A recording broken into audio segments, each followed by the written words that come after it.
Yeah, Coach. I guess we'll just cut right to it. Do you have a? Are you going to do the same thing with the starting rotation this week? Yeah, I think you'll see more teams doing that this week that don't have injuries. Just kind of look at the standings and where everybody sits each day and save somebody for the tournament. That's what you're going to see. But in our case, we're going to go exactly the same.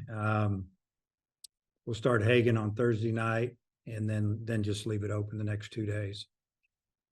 And also, as of this moment, do you expect Jared Wagner to play this weekend? Yep. Hutch? With Wagner, I think I saw a clip where he said he was going to take batting practice with the team and maybe get some live at bats. Just how did that go yesterday? It went good. It went good. He, he got a lot of it, a lot of swings, and then we let him hit a lot extra off the live pitchers that were getting their workout inside, and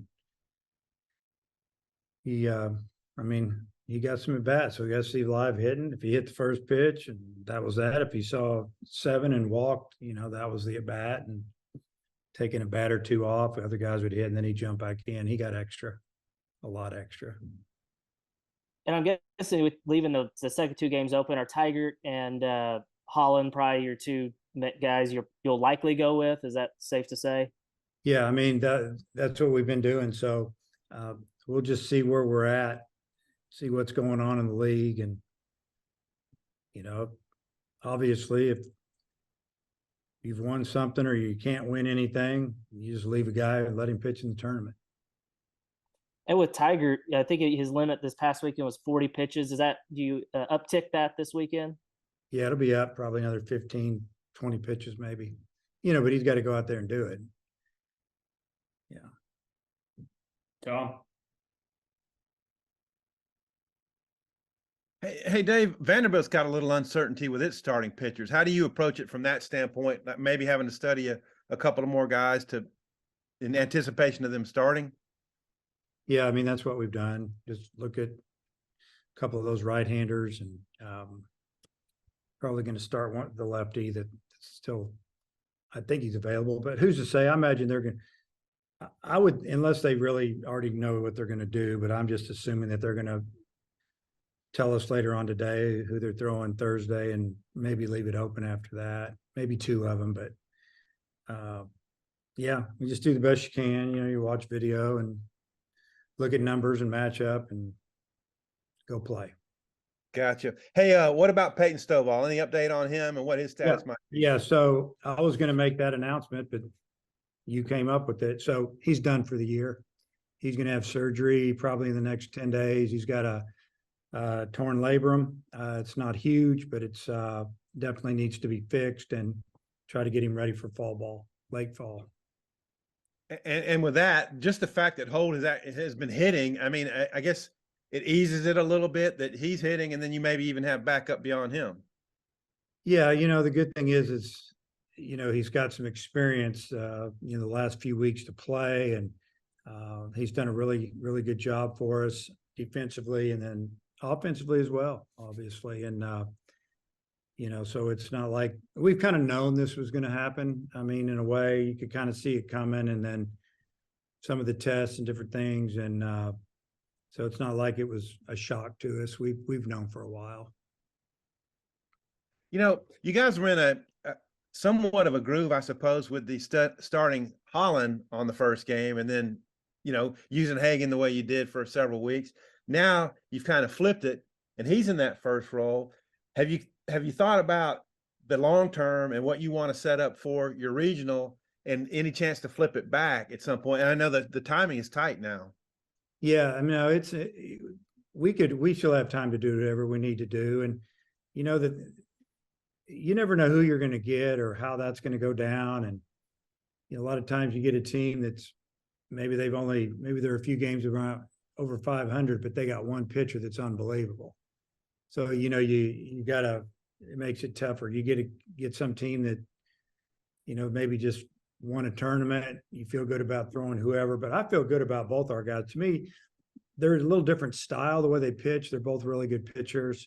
And now we feel like that with Tiger coming on. I mean, you're throwing in another quality guy. You could always start him the first day and go from there. But yeah, as far as flipping things, that's not an issue at this time of year. Thanks. Robert? Coach, I wonder what you think about the Vanderbilt bats. I know they've got one of the best averages in conference play, but the last 2 weeks they've been kind of cold, hitting just 186. Yeah, you never Yeah. know how that's going to go, and I mean they can hit. They're obviously they've been out on the road and it hadn't gone good, but they've been really good at home. I think they're 11-1 at home in SEC play. So, that's always been a big advantage for them playing on that turf, and it's just a different setting. It's tight. It's fast. We're going to have to play really well to win this series, really well. Ellis, anything else? Yeah, Coach, this weekend you obviously have a chance to secure a regular season SEC title in a division. Obviously your goals go beyond that, but I was just wondering, could you put into words just what that means and how seriously you take that opportunity? Well, it's interesting because, the way this season has gone as far as injuries and, you have high expectations when the season starts. You lose one of your best pitchers and you lose a reliever and still finding ways to win games. I haven't talked one time with our team about winning the West or winning the overall, even when it got close in the last 10 days. I haven't even brought it up. Don't even talk about it. So obviously it's hard to do. I'd love to do it. I'm not going to fall over if it doesn't happen. We're just, man, I feel great about where we're at. I'm so proud of our team, how they played all season long with all the adversity and ups and downs of the injuries. But one thing, and I say it all the time, they show up every day and play hard. And hey, if we win it, awesome. If we don't, awesome. We'll just move on and get ready for the postseason. And also, I was just wondering, this is probably a dumb question, but with Tiger, I assume that, you mentioned last week there's a possibility that you might use guys in relief. Is there any scenario in which you could use him out of the bullpen in that game one if it came down to it? And what would that scenario look like? Well, that scenario would be that we have a chance to win the game. And that's probably about it. I mean, I don't know when the other games start and if we know who did what when. And so if we win this game, so I don't think we're going to go into the game playing that game, that mental game, because it usually backfires. Right now we'll probably stick with the same formula that we've gone to on game one to win games. That's bringing in Wood. If we have a chance, if we're losing, might not bring him in. Just not going to change things up too much. But, if the game went into extra innings and we punched in a couple runs, I mean, there's a possibility that could happen. Yeah, I've got a couple more as well. With Josenberger, how much do you think it'll help having the last weekend under his belt, second weekend back? Do you expect him to be maybe even a little bit better? Yeah. I mean, he was good. He just didn't get the hits. I mean, you think about some of his at-bats, he struck out. Take away the first at-bat when he struck out on 3 or 4 pitches, he ended up walking twice that game and getting a hit. I mean, that was big time. And then, he got 2 walks the second game, but he also saw a lot of pitches in game 3 and game 2, a couple of full counts, fouling off pitches, and then he maybe struck out or whatever. But it definitely going to help him. I don't know how it's going to go as far as batting average and all that, but he's still he can still be a real problem at the top, even if he's getting hits. And with Stovall, I know you'd mentioned the shoulder a few times throughout the season. Just how much has that maybe impacted the season that he had, before you shut him down a couple of weeks ago?